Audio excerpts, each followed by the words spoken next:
അത് വഹിയിന്റെ അറിവാണ്. ആ വഹിയിലൂടെയാണ് ഭൂമിയിലേക്ക്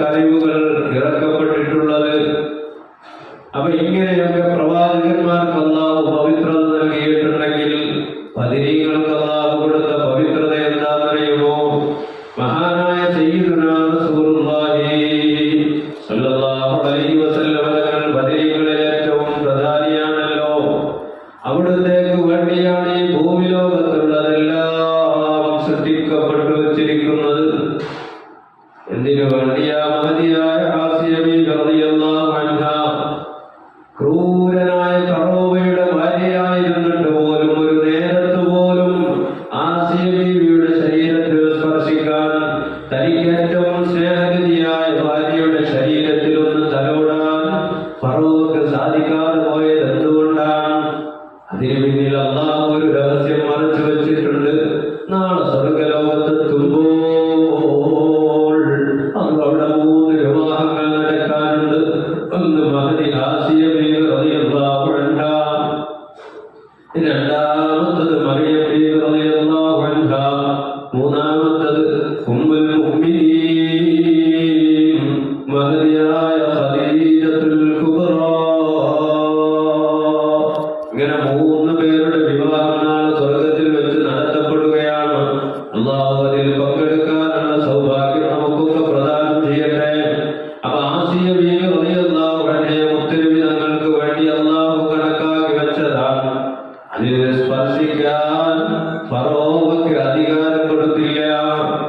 എന്തുകൊണ്ട്? ഫറോവയുടെ കൊട്ടാരത്തിൽ ഈ ലോകത്ത് ചികിത്സിക്കാൻ ആസിയ ബീവിയുടെ അടുക്കലേക്ക് വരുമ്പോ ശരിക്കാതെ ശരീരത്തിന് വറയിൽ വരുന്നു, ആകെ പ്രയാസപ്പെടുന്നു, രോഗം വരുന്നു. ഇത് ചികിത്സിക്കാനത്തെ ഫറോവക്ക് ഡോക്ടർമാരുണ്ടായില്ലേ? അവന്റെ കൊട്ടാരത്തിൽ എന്താ ബിഷപ്പന്മാരില്ലായിരുന്നുവോ? ഉണ്ടായിട്ട് കാര്യമില്ല, റബ്ബിന്റെ ഖദറാണ്. അതുപോലെ മഹദിയായ മറിയം ബീവി റളിയല്ലാഹു അൻഹയെ കന്യകയാക്കി അല്ലാഹു സൃഷ്ടിച്ചതെന്തിനാ? ഒരു വിവാഹം മറിയം ബീവി കഴിച്ചിട്ടില്ലല്ലോ. അതിന്റെ രഹസ്യവും മറ്റൊന്നല്ല, അത് സയ്യിദുനാ റസൂലുള്ളാഹി സ്വല്ലല്ലാഹു അലൈഹി വസല്ലം തങ്ങൾക്ക് വേണ്ടി അല്ലാഹു കണക്കാക്കിയതാണ്. അങ്ങനെ തുടങ്ങി എന്ത് കാര്യങ്ങൾ ചിന്തിച്ചു നോക്കുമ്പോഴും അവിടെയൊക്കെ സയ്യിദുനാ റസൂലുള്ളാഹി സ്വല്ലല്ലാഹു അലൈഹി വസല്ലം തങ്ങൾക്ക് അല്ലാഹു പ്രത്യേക പരിഗണന നൽകിയത് കാണാം. അതുപോലെ മഹാനായ സയ്യിദുനാ ഇസ്മായിൽ നബി അലൈഹിസ്സലാത്തു വസ്സലാം, ഇബ്രാഹിം നബിയുടെ മക്കളിൽ പ്രധാനിയായിരുന്നുവല്ലോ ഇസ്മായിൽ അലൈഹിസ്സലാം. അവിടുത്തെ മറ്റൊരു മകനാണ് ഇസ്ഹാഖ് അലൈഹിസ്സലാം. ആ ഇസ്ഹാഖ് നബിയിലൂടെ ഒട്ടനവധി പ്രവാചകന്മാർ കടന്നു വന്നിട്ടുണ്ടല്ലോ. ബനൂ ഇസ്രായേലിലേക്ക് വന്നവരായിരുന്നു അവരെല്ലാം.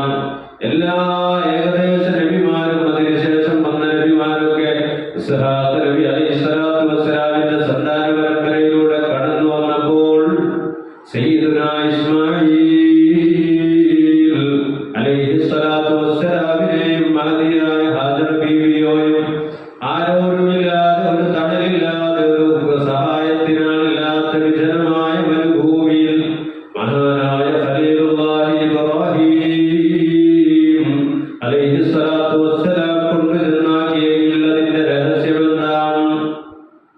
എന്തിനെത്ര പ്രയാസപ്പെട്ടുകൊണ്ട് കഷ്ടപ്പെട്ടുകൊണ്ട് ഇവരെ അവിടെയാക്കിയിട്ട് നെഞ്ചു പറിച്ചു വെച്ചുകൊണ്ട്, ഹൃദയം പറിച്ചു വെച്ചുകൊണ്ട് പോകുമ്പോഴൊക്കെ തിരിഞ്ഞു നോക്കിയിട്ട് വ്യസനത്തോടുകൂടെ പരീക്ഷണത്തെ എല്ലാ നിലക്കും സ്വീകരിച്ചുകൊണ്ട് സയ്യിദുനാ ഖലീലുള്ളാഹി ഇബ്രാഹിം അലൈഹിസ്സലാത്തു വസ്സലാം തിരിഞ്ഞു നോക്കിക്കൊണ്ട് അങ്ങനെ നടന്നകന്ന ഒരു രംഗം, ഖൽബ് പിടയുന്ന ആ രംഗത്തിന് ചരിത്രത്തിൽ സംഭവിച്ചു. റബ്ബന്തി അങ്ങനെ ഒന്ന് കണക്കാക്കി ഇസ്മായിൽ അലൈഹിസ്സലാത്തു വസ്സലാമിനെ മക്കത്ത് കൊണ്ടുവന്നതിന്റെ രഹസ്യം അവിടെ ലോകത്തിന്റെ നേതാവ് അശ്റഫുൽ വറ മുഹമ്മദ് മുസ്തഫ സ്വല്ലല്ലാഹു അലൈഹി വസല്ലം തങ്ങൾ കടന്നു വരണമെന്നുണ്ട്. ആ ഒരു ആവശ്യത്തിന് വേണ്ടിയാണ് അല്ലാഹു ഇസ്മായിൽ അലൈഹിസ്സലാത്തു വസ്സലാമിനെ മക്കയിൽ കൊണ്ടുവന്നാക്കിയത്. അതുപോലെ നമ്മൾ മനസ്സിലാക്കേണ്ട മറ്റൊരു കാര്യമുണ്ട്. സയ്യിദുനാ റസൂലുള്ളാഹി സ്വല്ലല്ലാഹു അലൈഹി വസല്ലം തങ്ങളെ അല്ലാഹു പരിശുദ്ധ ഖുർആനിൽ അഭിസംബോധന ചെയ്യുന്നത് അവിടുത്തെ പേര് വിളിച്ചിട്ടല്ല. ഒരിക്കൽ പോലും അവിടുത്തെ പേര് വിളിച്ചിട്ട് യാ മുഹമ്മദ് എന്ന സംബോധന പരിശുദ്ധ ഖുർആനിൽ നമുക്ക് കാണാൻ കഴിയില്ല.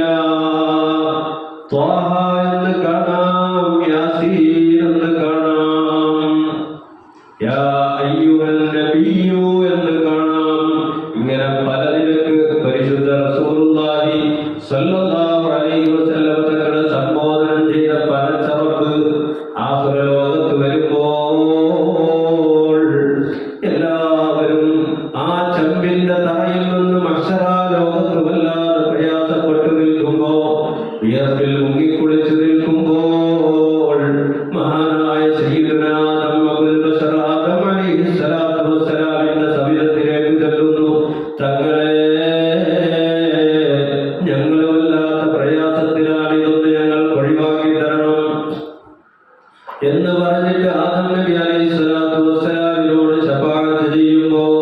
ശഫാഅത്ത് ചെയ്യാൻ അപേക്ഷിക്കുമ്പോൾ ആദം നബി അലൈഹിസ്സലാം കൈമലർത്തുന്നു, അടുത്ത ആളെ കാണിച്ചു തരുന്നു. അങ്ങനെ ഓരോ പ്രവാചകന്മാരെ അടുക്കലേക്ക് പോയിട്ട് അവസാനം ലോകത്തിന്റെ നേതാവ് മുഹമ്മദ് മുസ്തഫ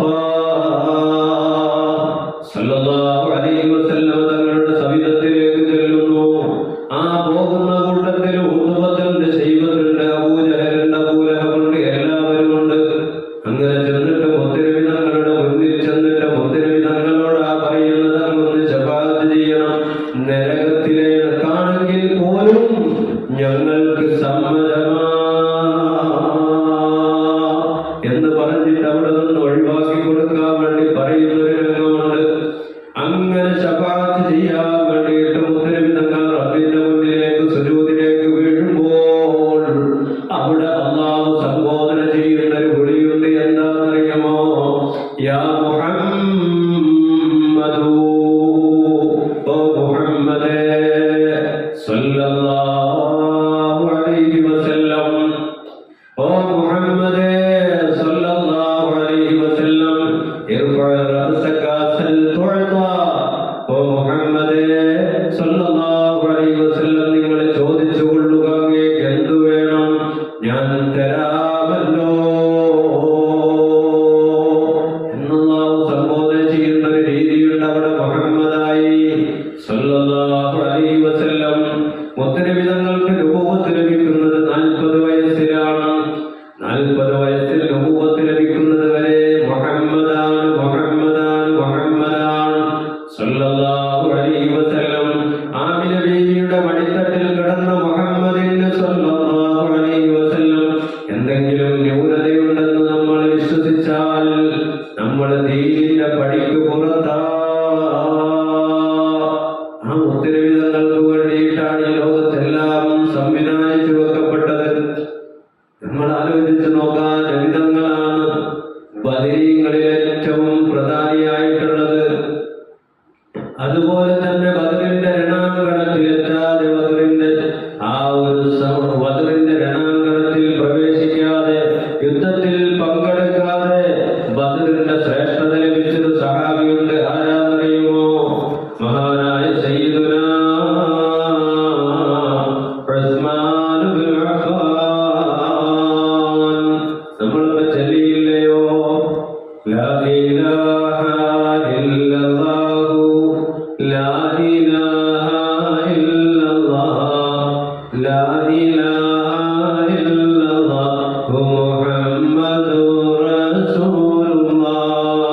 അബൂബക്കർ, ഉമർ, ഉസ്മാൻ, ثم حيدر, نسل لعوف عامر, وطلحة بن عبيد الله. അവിടെ സയ്യിദുനാ അബൂബക്കർ തങ്ങളുടെ നാമത്തിന് ശേഷം ഉമർ തങ്ങളുടെ നാമം പറഞ്ഞതിന് ശേഷം നമ്മൾ പറയുന്നത് ഉസ്മാൻ ഇബ്നു അഫ്ഫാൻ റളിയല്ലാഹു അൻഹു തങ്ങളുടെ പേരാണ്. മഹാനവറുകൾ ബദർ യുദ്ധത്തിൽ പങ്കെടുത്തിട്ടില്ല, പക്ഷേ ബദരിയാണ്. ബദരീങ്ങളുടെ ശ്രേഷ്ഠതയുണ്ട്. എന്താണെന്നറിയുമോ? കാരണം എല്ലാവരും ബദറിന്റെ രണാങ്കണത്തിലേക്ക് പോകുമ്പോൾ അതിയായി ആഗ്രഹിച്ചിരുന്ന വ്യക്തിയായിരുന്നു സയ്യിദുനാ ഉസ്മാൻ ഇബ്നു അഫ്ഫാൻ റളിയല്ലാഹു അൻഹു. പക്ഷേ മുത്തനബി തങ്ങളുടെ പൊന്നോമന മകളായ റുഖിയ്യ ബീവി റളിയല്ലാഹു അൻഹാ രോഗവിവശയായി രോഗശയ്യയിൽ കിടക്കുന്ന സമയമാണ്, പ്രയാസമാണ്. അവിടത്തേക്ക് താങ്ങിനൊരാൾ വേണം, സഹായത്തിനൊരാൾ വേണം. ഭർത്താവായ ഉസ്മാൻ ഇബ്നു അഫ്ഫാൻ റളിയല്ലാഹു അൻഹുവിനെ അടുക്കൽ വിളിച്ചുകൊണ്ട് നബി തങ്ങൾ പറഞ്ഞു, നീ ഇവിടെ നിൽക്കണം, നിന്റെ ഭാര്യയെ നോക്കണം. എന്നിട്ട് മാത്രമല്ല, ഈ മദീനത്ത് ഞങ്ങൾ വരുന്നവരെയുള്ള മദീനത്തെ ആളുകൾക്ക് വേണ്ട ആവശ്യങ്ങൾ നിറവേറ്റി കൊടുക്കാനുള്ള ഉത്തരവാദിത്വം നിങ്ങൾക്കാണ്. അതിന്റെ ചുമതല നിങ്ങളെ ഏൽപ്പിച്ചുകൊണ്ടാണ് ഞങ്ങൾ പോകുന്നതെന്ന് പറഞ്ഞിട്ടായി ഒരു ബദറിലേക്ക് പോകുന്നത്. അതുകൊണ്ട് ഉസ്മാൻ ഇബ്നു അഫ്ഫാൻ റളിയല്ലാഹു അൻഹു